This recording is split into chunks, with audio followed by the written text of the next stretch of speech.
Assalamu alaykum. To'rdagi barliq roman anglag'uchi do'stlar. Biz Abdumid Xo'ja Abdulla Qarqash yozgan Zulmatlik tuproq romanini o'qishni davomlashtiryapmiz. Oldingi qismda Xolidaning aksi Pashshaxonni tunib olgan yeriga kelib to'xtagan edik. Endi davomini o'qiymiz.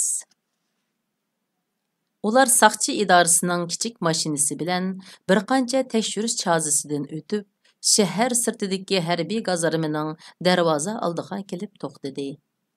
Xolida mashinadan tushish oldida mashina haydab kelgan idora boshlig'iga yana buyruq qildi. Idora boshlig'i, meni ko'rdingizmi? Yo'q, ko'rmadim. Moskvaga ahvolingizni doklad qilaman. Bundan keyingi taqdiringizni men belgilayman. Buning uchun ifodangiz hammada muhim. Gapimni tushundingizmi? Tushundim boshliq. Bo'lsa otidorchilik qilib qo'ying. Bo'ldi, o'rningizga qayting. Xo'p boshliq, dedi idora boshlig'i Xolidaga yana bir qatim puklanib chas berib. Xolida harbiy gazarmaning qaravuliga yana bir nimalarni deb darvozadan kirib ketib hayal o'tmay, kichik bir harbiy mashinani o'zi haydab ilib chiqdi. Bayatdan kelgucha yo'llardagi qat-qat to'saqlardan saqchi idorasining boshliq mashinasi ta'sirak o'tgan bo'lsa, bu qitim alohida nomerliq bu harbiy kichik mashina to'saqlardan to'salg'usiz o'tib, birdamdala zavod darvozasining oldiga kelib to'xtadi. Xolida mashinadan aldirab tushib, cho'ng darvozani ochgandan keyin mashinani zavod hovlisining ichkarisiga haydab akirdi. Yer osti uydagi 3 odam hali ham uyqusini ocholmay uxlayotdi. Xolida berib Pashshaxonni silkishga boshladi. Yelimi yaxshi Pashshaxon o'ziga urilgan zahar qaytirish dorisining ta'sirida og'ir uyqudan ko'zini yerim ichib chala-bula uyg'ondi. Lekin uning beshi qiyib o'rnidan turolmayotdi. Pashshaxon, dedi Xolida uning yuziga istakandagi so'g'aq suvni chechib turib. Uyg'oning! Tez uyg'oning! Nemish bo'ldi Xolida? Deb so'zib so'radi Pashshaxon ko'zini yerim yumib turib. Qolgan gapni keyin deyshayli, dedi Xolida uni karvatdan yulab yerga tushirgach. Ular bizni sezib qopti. Darhol yutganmasak ish chataq. Menga zodi nim bo'ldi? Keyin hammani deb beraman, tez bo'ling. Xolida Pashshaxonning qo'ltiqidan yulab turg'izib, uni nihoyat tasdiqda yer osti uydan zavod qo'rg'osiga ilib chiqib, harbiy kichik mashinaning oldiga chiqarib o'tirg'izdi. Ondan navbat bilan qolgan ishgaylarni yulab turg'izib, mashinaga soldi. Shu chaqda Pashshaxon bir oz hushiga kelgandek bo'lib, mashinani o't oldirayotgan Xolidaga tasdiqda aytdi. Xolida, biz yotgan yotoqda bir narsa bor edi. Shuni ilib olishni unutmang. Pashshaxon, dedi Xolida illiq mehri bilan burilib qarab. U narsa qayerda? O'zim ilib chiqay desam, put-qo'lim zodi midirtolmadim, dedi Pashshaxon umid ko'zi bilan Xolidaga qarab. Biz yotgan karvatning bir tal taxti alohida cho'ngroq. Shuni ajirtib ilib eting. U bek muhim. Xolida mashinaning o'tini o'chirmasdan darhol o'zi yotadigan yotoq uyga kirib ketdi. U chiroqni yondirib, karvatdagi hiliqi cho'ng taxtayni izlab tepib, uni tasdiqda ajratdi. Shundoq qilib, mashina qorong'uda shaharning janubiga qarab yurib ketdi. Yo'llardagi umchuk to'ridak to'saqlardan harbiy mashina bemalol o'tib shahardan chiqday deb qolgan chaqda cho'ng to'saqda to'xtab qoldi. Yo'l xatingizni ko'rib baqsam bo'lamdi, xonim, deb so'radi harbiy amaldor mug'ambarlik bilan Xolidaning kelishgan chiroyiga qarab och ko'zlik bilan. Bo'lmamdigan, leytenant, qani marhamat. Xolida hech ish bo'lmagandek ovozini qo'yitib kulgan peti bir tal kinishkini uningga sundi. Harbiy amaldor kinishkini ko'rib cho'chib ketdi. Ondan harbiycha salom berib Xolidaga hurmat bildirdi. Kechiring xonim, xizmatingizga putqashang bo'ptiman. Qani, yo'lni ochib o'tinglar, buyruq qildi harbiy amaldor qilganlaridan tamtirab. Mashina quyundek yurib ketdi. Pashshaxon atrofida yuz berayotgan ishlardan bir nimani sezgandek bo'lib, Xolida bilan paranglashmoqchi bo'ldi-yu, lekin eg'iz ichishga tili bormadi. Chunki mushu topning o'zida bu uchaylarning hayot mamoti Xolidaning qo'lida qolgan edi. Hərbiy maşınның sürəti nəhayət tez idi. Таң атарға yaqin ular şəhərdən xeyli yiraqlab namoz vaqtiga yaqin bir daryoning levidiki o'rmonliqqa kelib to'xtadi. Anğıça laydek uxlab ketgan uchaylan ko'zini uvlashib, esnashguncha mashinadan yerga tushib, oqshom bo'lib o'tgan ishlarni tushida ko'rgandek yodiga ilishdi. Poshshaxon esini obdan yig'ib Xolidadan zodi nim ish bo'lganligini bilib baqmoqchi bo'lib, mashinaning eshigini ichivdi. Xolidaning rolga beshini qo'yib qattiq uxlab ketganligini ko'rdi. Uni demisimu Xolida quchoqlashma jangda kishini hayron qoldirgan boturlik bilan rus askarlarini bir-birlab yer tishlatgan edi. Uning jang maydonidagi chapdasligi, kuchtingurligi Poshshaxondan qilishmagan bo'lmag'achqa, Poshshaxon hindiki Xolidaning buncha polvonligiga hayronu has qolgan edi. Uning ustiga u kechicha kirpiq qaqmay mashina haydaganligi uchun odatdan tashqari herib charchash uni allaylab mushunda uxultib qo'ygan edi. Tillaxon bilan yigit Poshshaxonga sol nazari bilan qaradi. Poshshaxon fuksiga qarab beshini chayqagunicha ularni ilib daryo bo'yiga tahorat olg'ili mangdi. Ular o'zlarining oqshom Xolida tarafidan og'riq pasaytish dorisi ichganligini obdan bilishatdi. Lekin uyqu dorisi ichib solganligini bilmaydi. Hozirning o'zida ularning as-hushi texi to'liq asiga kelmaganligi uchun Xolida to'g'riliq hech qanday parang qilishmadi. Namoz o'qilib, duodan keyin Tillaxon yenidagi sabdishni ilib, yaqin atrofni kuzatib beqish uchun ketib qoldi. Poshshaxon yukinib o'tirganicha quchoqlashma jangda o'z ko'zi bilan ko'rgan shahid bo'lib ketgan minglarcha qavmi qarindoshlarini o'ylab, ko'ziga mullatda yosh ilib, esankirab yig'lab ketdi. Uning har qatim ko'ngli yerim bo'lsa, Sura Yosinni nihoyat ullik qiroat qildigan odati bor edi.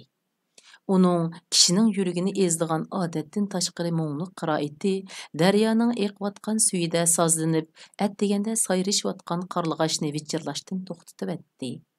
Butun o'rmon Poshshaxonning yiqimli qiroatidan larziga kelgan edi. Süt uyquda uxlab yotgan Xolida bala vaqtida esida qolgan tunush qiroatning ovozidan uyg'onib, beshini ko'tardi. U yenida hech kimning yo'qligini ko'rib, Poshshaxonning qiroat ovozini bo'ylab daryo bo'yiga mangdi. Poshshaxon hali ham qiroatini davomlashtiryotdi. Xolida uning keyniga kelib, Sura Yosinning oxirlashishini kutib turdi. Qiroat oxirlashdi. Duoga qo'l ko'tarildi. Xolidaning yurak so'qishi o'ziga anglanishga boshladi. U amdi Poshshaxonga nima deyishni bilolmay gangirab qilyotdi. Poshshaxon duodan yanay deganda Xolida yig'lab kelib tizlanganicha uning dumbisiga beshini qo'yib, Poshshaxonning keynidan quchoqlab oldi. Poshshaxonning nafas ilishi qiyinlashdi. U nima qilishni bilolmay turganda o'zini keynidan quchoqlab olgan qiziq yalqindan sado chiqdi. Aka, sizni oxiri topdim. Yig'lab ketdi Xolida boquldab. Men Bernaxon. Bu ovozdan osmonda chaqmoq chiqilib, zamin titragandek bo'ldi. Poshshaxonning yuragi xushalliqdan larziga keldi. U bu javobga ishonolmadi. Bir umr ko'rishga tashna bo'lgan singlisining yenida ekanligiga zodila ishonolmadi. Yo'q, meni aldimag'in Xolida, dedi Poshshaxon ko'zidan tomchilagan yoshni surtib turib. Sening kimliging menga ayon bo'ldi. Sen ruslarning odami ekansan. Sen hargiz Bernaxon emas. Xolida shu an so'l yengini yirtib, jaynikining ostidagi tanga cho'nlig'idagi qora mangni uning dumbisidan ajratmay turib so'zg'unicha uningga ko'rsatdi. Jinim aka, mana bu kichik cheg'imda sen ismimni qo'yib qo'ygan xonishliq menga. Xolida öksüp yig'lavatdi. Poshshaxon bu qitim rostilla uning Bernaxon ekanligiga ishondi. Chunki Bernaxonning so'l qo'lining jaynagida ashundaq bir homila mingining borlig'ini Poshshaxon obdan biladi. Poshshaxon hamisha singlisini erkiltib, Sen çoğ bolğanda xanish bulsan, Ceynikingdeki bu məng dəl xanishlik mini, yutib ketsang mushu məngdin seni tepib olaman, deb erkiltetdi. Bernaxonmu doim, men çoğ bolğanda xanish bolaman, bu degan mening xanishlik mingim, deb akasining oldida ushuqliq qiladi. Pashshaxon ko'z oldidagi bu ishdan yuragi yerilg'uday xushal bo'lsa, yana bir tarafdan singlisining zoda nima bo'lib ruslarga setilib ketganligidan qayg'urdi. Oxiri aksingliq mehri hammadan g'olib keldi. U qo'lini egiz ko'tarib, Allohga shukri hamdu sana o'qidi. Pashshaxonning ko'zidan xushallik yoshi taramlab iqishga boshladi. Bernaxon, bu rostsanmi? Pashshaxon burilib, Xolidaning ko'ziga tikildi. Shundoq aka, men Bernaxon. Xolida to'xtamay yig'lashga boshladi. Bernaxon! Pashshaxon bir umr ko'rishga tashna bo'lgan singlisini oxiri bag'riga ching bosdi. Shildirlab eqiyotgan daryo suyi bu ko'rinishdan ta'sirlanib, daryo qinini quchoqlab so'ygunicha eqishga boshladi. Мәйін шамал bu bir jup aka singilning hijron azobidan keyingi xushalligini tabriklagandek, yaqin atrofdagi gullik bog'ining xushbo'y gul hidini ularning dimiqiga urvatadi. Aka, endi so'zimni anglag'in, dedi Xolida akasining qo'lini ching tutib turib, uning ko'ziga tikilganicha. Meni shu qitim tutib ketgandan keyin Udul Moskvadagi bir tarbiyalash maktabiga ilib bordi. Shu qitimliq tutqunda meningdek turk qizidan 50 dan ortiq bola bu maktabga yig'ildik. Ular bizni turli mashqlarga soldi, har xil tillarni o'rgatdi. Navoda ularning o'rgatganini yaxshi qila olmasak, shu maydondala bizni qattiq uratdi. Hatto ba'zilarimizni itib tashlashdi. Shunda qilib, biz bu 50 necha qizdan 18 yoshga kirguncha faqat 10 nechimizla hayot qoldik.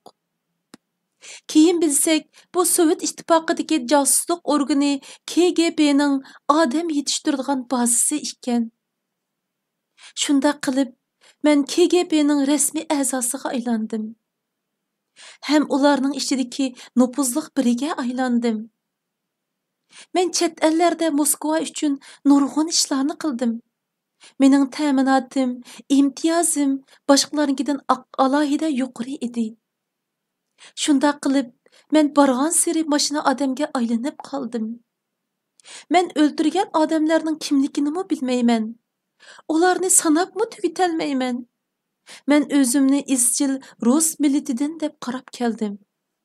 Lekin yuragimning bir yerida bolaliqim yodimga kelib qolatdi. Ammo men Türkmen millatidan ekanligimni qiyos qilishga petinolmaydim. Men yuqorining buyrug'iga asosan tashkilotinglarga suqunib kirdim.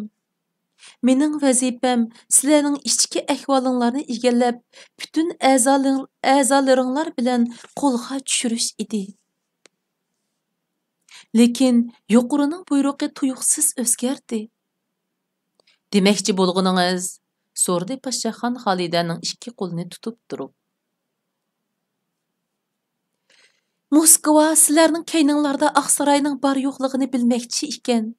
Shunlashqa sizlarni tutish kayniga kechiktirilib keldi. O'lish kun sizlarni tutish buyrug'i tushirildi.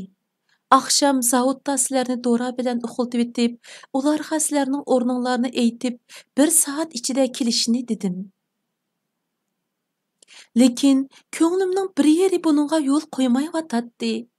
Siz bilan xo'shlashib olish uchun karotingizning hiniga kelsam, siz mening bolaliqimdagi ismimni to'g'lab soldingiz.